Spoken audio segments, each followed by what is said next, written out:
That's 9 more people who can be employed and now benefit from this contract. And, the reduced health insurance premiums and the increased pay per hour. That's huge. Which side are you on? Which side are you on? So we're going to just continue on with the good news and the benefits of showing the benefits of unionization with another story recently. This one out of Kentucky. Teamsters Local 89 Sysco drivers voted by 98% to ratify a new contract from the company, bringing a 13-day strike to an end and establishing their first collective bargaining agreement.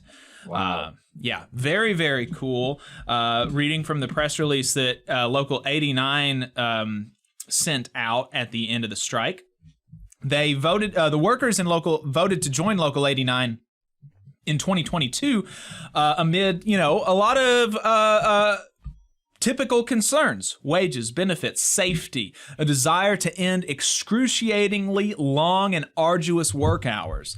And in early March, the drivers rejected a, quote, last, best, and final from the company because it didn't adequately address those concerns. And then they began a strike 13 days ago. They also extended their picket line to a Sysco facility in Los Angeles, California for 2 days last week, which is interesting. I didn't realize that. And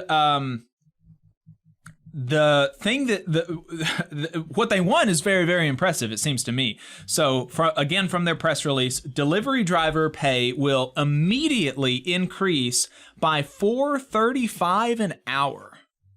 That's great. $4.35 an hour, immediate increase. Shuttle drivers will see an increase of $5.35 an hour to catch them up. Both groups will increase by another $3.50 by the end of the 5-year agreement, averaging a 34.5% increase over the life of the contract. So that immediate raise is the more impressive thing to me. $3.50 over 4 years seems like maybe they could have done a little bit better than that, but better than they had currently, certainly. And also, this is huge. Their previous healthcare plan had drivers paying 50% of their insurance premiums, and that has now been reduced to just 20%. Yes, that is huge. Absolutely huge. And in addition to that, there are several other things, like they have sick days now, where apparently they didn't have before. They have additional equipment. They have additional safety language. And one of the most important changes, according to Local 89, is the staffing. Drivers routinely worked 16-hour shifts, which took a heavy... Yeah, well, you would know about that, right? After an 18-hour shift yesterday. It was yesterday. Last weekend, yeah. Last That's weekend. Why I wasn't on the show last Saturday. Yeah. And so that working 16 or 18-hour shifts take a heavy physical and mental toll. It sure does, and I wouldn't want to be behind the wheel of a large vehicle like that.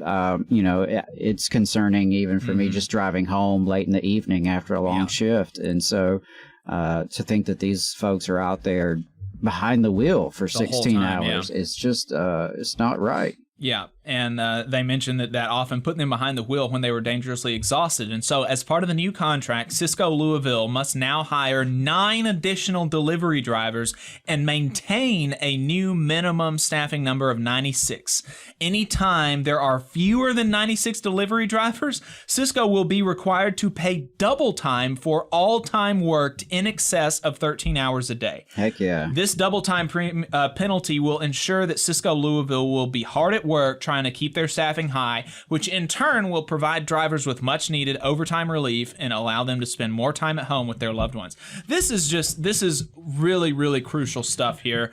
I'd love to see them addressing staffing in the and immediately. And I always hear Adam, this is kind of confusing to me now, because I always hear that when you have a union and you raise wages, you actually cut jobs. But here they're raising their wages immediately by between $4 and $5 an hour, and then they've created 9 more jobs. Right. Mark Wayne Mullen was trying to attack Sean O'Brien, saying, "Have you ever created a job?" Well, here's 9 jobs that the Teamsters just created. Yeah.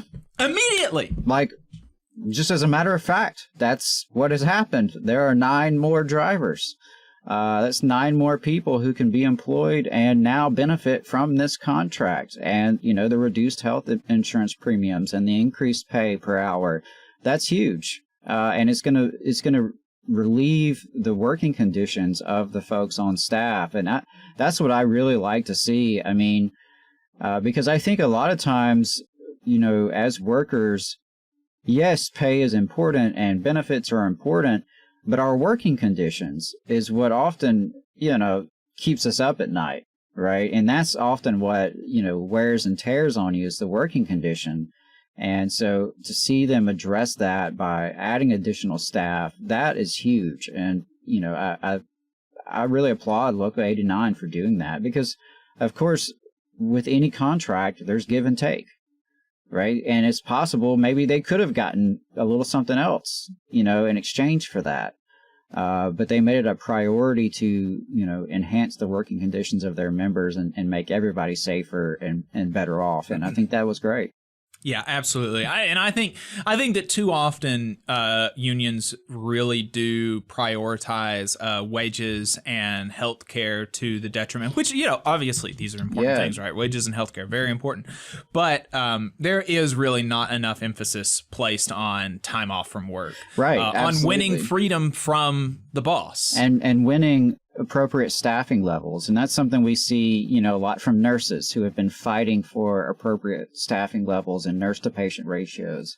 And we see it with teachers unions across the country, not in Alabama, unfortunately, but we see it, you know, in other places where class size limits and, you know, case size limits for special education and other kind of specialty teachers. Those things are huge. And you know, unions should not shy away from those areas, because I agree with you. Sometimes we put too much emphasis on the bread and butter pay and benefits, and we don't really take a look at the holistic process of what it means to be that worker in that job every day. You just saw a clip from the Valley Labor Report. We are live every Saturday morning from 9:30 a.m. till 12:30 p.m. And we pride ourselves on keeping all of our content free to everybody so that we can talk to as many working folks as possible. If you support the work that we're doing, you think that it's important, you think that it's good, then consider making a monthly contribution to the project. And you can do that on our website, tvlr.fm.